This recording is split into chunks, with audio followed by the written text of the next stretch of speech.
રાજનુરાઓ મેવાડના શ્રીનાથજી। અમી ભરી શ્રીનાથજીનું સ્વરૂપ જોયું છે ભાઈ? આમ ઊભા છે ભગવાન ઠાકોરજી, આમ ઊભા છે। આમ કેમ ઊભા છે? આમ જ કેમ? એની પાછળ પણ કઈ કારણ છે? ગિરધરલાલજી ભગવાન આમ કેમ ઊભા છે? એની પાછળ પણ કઈ કારણ તો હશે ને। આપણે અહીંયા આગળ આવ્યા છીએ, કથા ચિતરાવ્યા છીએ, કારણ છે। તો ભગવાન પણ આમ ઊભા છે, આનું પણ કંઈક કારણ હશે ને। આમ ઊભા છે ભગવાન, આમ ઊભા સમજમાં આવે કે ભાઈ આ અહીંથી ગોવર્ધન ઊંચકો હશે તો આમ ઊભા છે, પણ આમ ઊભા છે। આમ કેમ? આ હાથ આમ છે ભગવાન બોલાવે છે કે તું।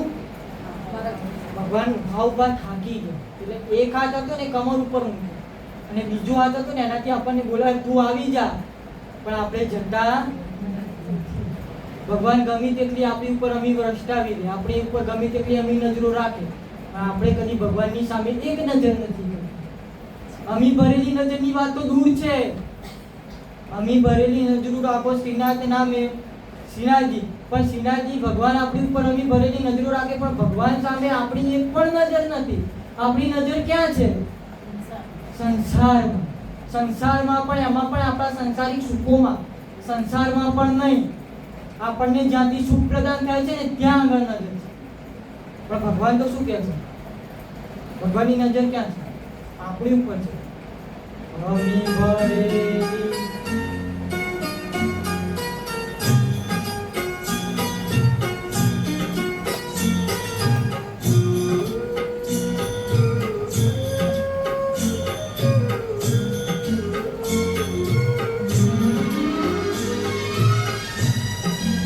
ભગવાન ઠાકોરજીની નજરો આપણી ઉપર છે। અમી ભરેલી નજરો રાખો, અમી ભરેલી નજરો રાખો, મેવાડના શ્રીનાથજી। અમી ભરેલી નજરો રાખો, મેવાડના દર્શન આપો, દુખડા આપો, દર્શન આપો, દુખડા આપો, મેવાડના શ્રીનાથજી। ભગવાન તો દર્શન આપે છે, પણ આપણે એના દર્શન કરવા એ ભગવાન ક્યાંથી દુખડા આપે? ભગવાનની નજર તો અમી ભરેલી જ છે, પણ આપણી ભગવાન સામે એક પણ નજર નથી।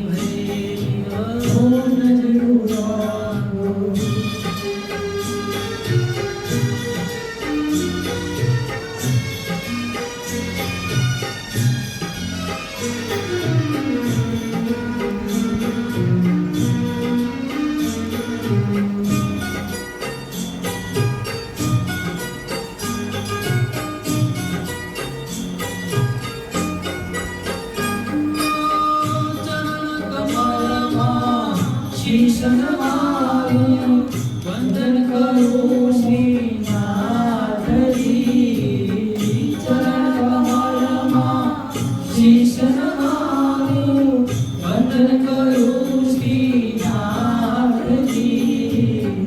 દયા કરીને ભક્તિ દેજો, દયા કરીને ભક્તિ દેજો, મેવાડના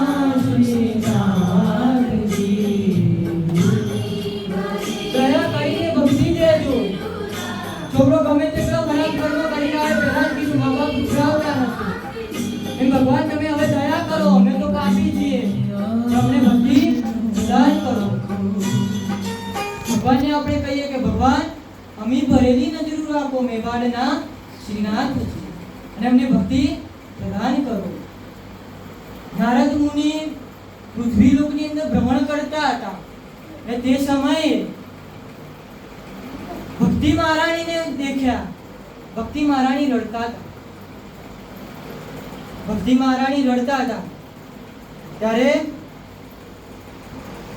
નારદજીએ નજર પડી ભક્તિ મહારાણી ઉપર, ત્યારે નારદજીએ પ્રશ્ન કર્યો ભક્તિ મહારાણી, હે ભક્તિ મહારાણી તમે કેમ રડો છો? તમારું રડવાનું કારણ શું છે? ત્યારે ભક્તિ મહારાજ કે મારા જ્ઞાન અને વૈરાગ્ય બંને પુત્રો એ વૃદ્ધ થઈ ગયા છે. મા યુવાન અને એને બંને પુત્રો. આવું કઈ રીતે? મા યુવાન છે, ભક્તિ યુવાન છે, એના બંને સંતાન જ્ઞાન અને વૈરાગ્ય વૃદ્ધ છે. ભક્તિ મહારાણી રડતા હતા કે નારદજી, તમે મારા બંને પુત્રોને યુવાન કરો. ત્યારે નારદજીએ ભક્તિ મહારાણીને કીધું કે તમે થોડીક વાર સમય મને આપો. હું બ્રહ્મલોકની અંદર બ્રહ્માજીને પૂછું, શિવલોકની અંદર શિવ ભગવાનને પૂછું, ને વૈકુંઠ લોકની અંદર ગોલોકની અંદર ભગવાન કૃષ્ણને પૂછું. ત્યારે નારદજી ભગવાન નારાયણને કહે છે કે નારાયણ, કે હું જ્યારે પૃથ્વી ઉપર ભ્રમણ કરતો હતો ત્યારે એક અજીબ પ્રકારનું દ્રશ્ય દેખ્યું, એક અજીબ પ્રકારની ઘટના દેખી. ભગવાન નારાયણ તો બધું જાણે જ છે, પણ ભગવાન નારાયણે શું કીધું? નારદ, શું જોયું તમે? અચંબાથી પૂછ્યું કે હું તો શું જોયું કે તમે આટલા બધા હક્કા બક્કા થઈ ગયા છો, આમ પરસેવો છૂટે છે, આમ ટેન્શન ડિપ્રેશનમાં છો. ત્યારે નારદજીએ કીધું કે મેં પૃથ્વી લોકમાં બે ગરડા છોકરા અને એની માં યુવાન દેખી. મા યુવાન, દીકરા વૃદ્ધ. આવું કઈ રીતે બને? આવું કઈ જોયું છે તમે કે મા યુવાન હોય, માની ઉંમર 22-23 વર્ષ હોય, છોકરાઓની ઉંમર 80-75 વર્ષ હોય? ત્યારે ભક્તિ મહારાણી રડતા હતા. ભક્તિ મહારાણી રડતા હતા ને જ્ઞાન અને વૈરાગ્ય રોગ રહી અને આ વૃદ્ધ થઈ અને જમીન ઉપર પડ્યા હતા.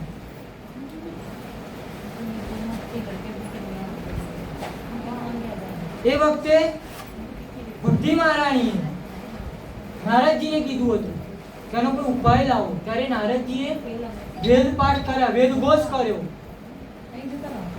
અસંખ્ય પુરાણોના પાઠ કર્યા, અસંખ્ય પારાયણ કર્યા, અસંખ્ય તીર્થો ફર્યા, અસંખ્ય તીર્થોના જળથી સ્નાન કરાવ્યું, અસંખ્ય વૈદ્ય બોલાવ્યા. પણ જ્ઞાન વૈરાગ્ય વૃદ્ધમાંથી યુવાન થયા નહીં. નારદજી કહે કે આવું કઈ રીતે બને? તાવની ગોળી, તાવ આવ્યો હોય, પેરાસિટામોલ લઈએ કે ડોલો લઈએ તો ઉતરી જાય. હવે જ્ઞાન અને વૈરાગ્ય આટલા વૃદ્ધ હતા તો એને યુવાન કઈ રીતે કરવા? જ્ઞાન અને વૈરાગ્ય વૃદ્ધ એટલે આપણી અંદર જ્ઞાન અને વૈરાગ્ય નથી, આપણી અંદર ભક્તિ છે પણ જ્ઞાન અને વૈરાગ્ય નથી. એટલે જ્ઞાન વૈરાગ્ય વૃદ્ધ અને ભક્તિ યુવાન. ભક્તિ આપણે ચરમસીમા પર કરીએ, ભક્તિ બહુ જ કરીએ, પણ એની અંદર જ્ઞાન અને વૈરાગ્ય નથી. એટલે જ્ઞાન વૈરાગ્ય વૃદ્ધ છે, નથી એટલે વૃદ્ધ છે.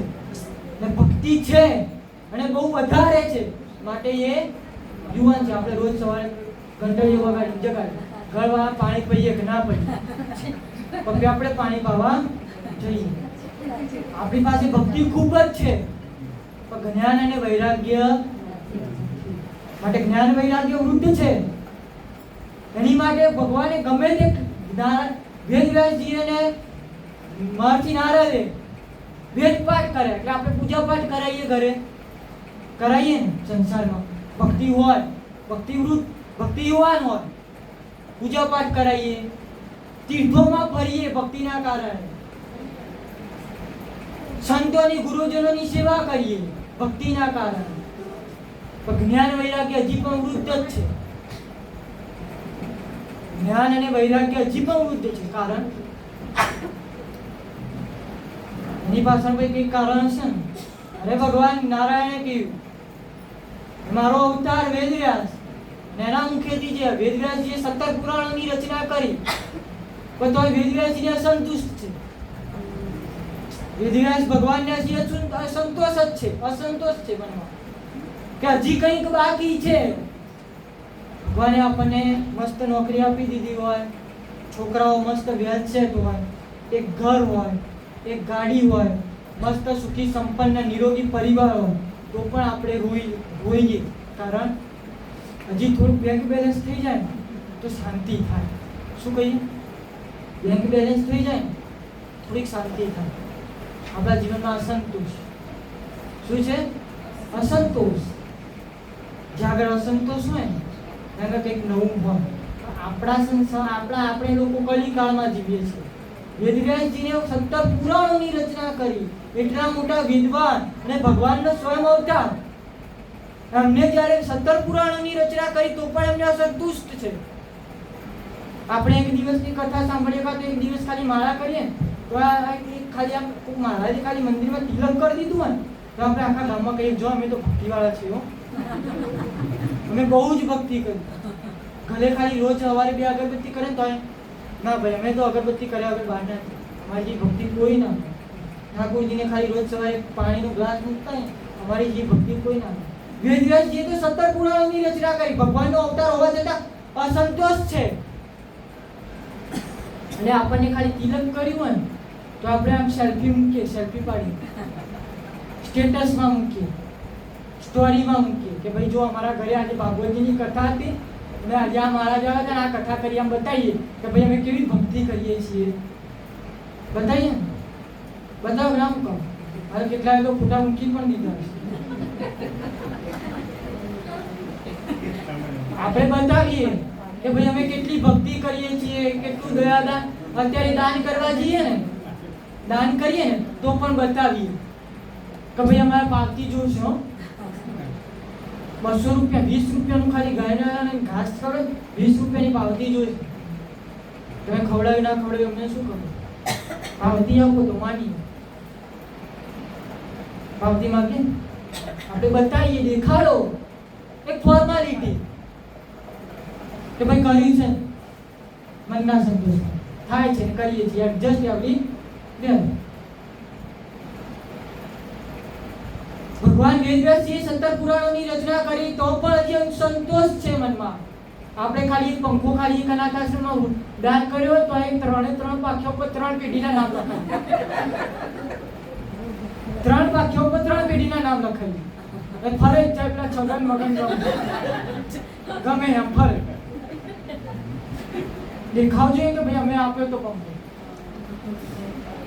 કોઈ વૃદ્ધાશ્રમમાં કે કોઈ અનાથાશ્રમમાં 50,000 કે લાખ રૂપિયા આપ્યા હોય તો પેલા લોકોએ તકતી બનાવી હોય, લાઈટની નીચે રાખજો કે નામ વંચાય, એવું કહીએ કે ભાઈ આ થોડે કામ કરો ને તો લાઈટ છે ને તો સોજવાળું આવે તો વંચાય, કહીએ ના કહીએ.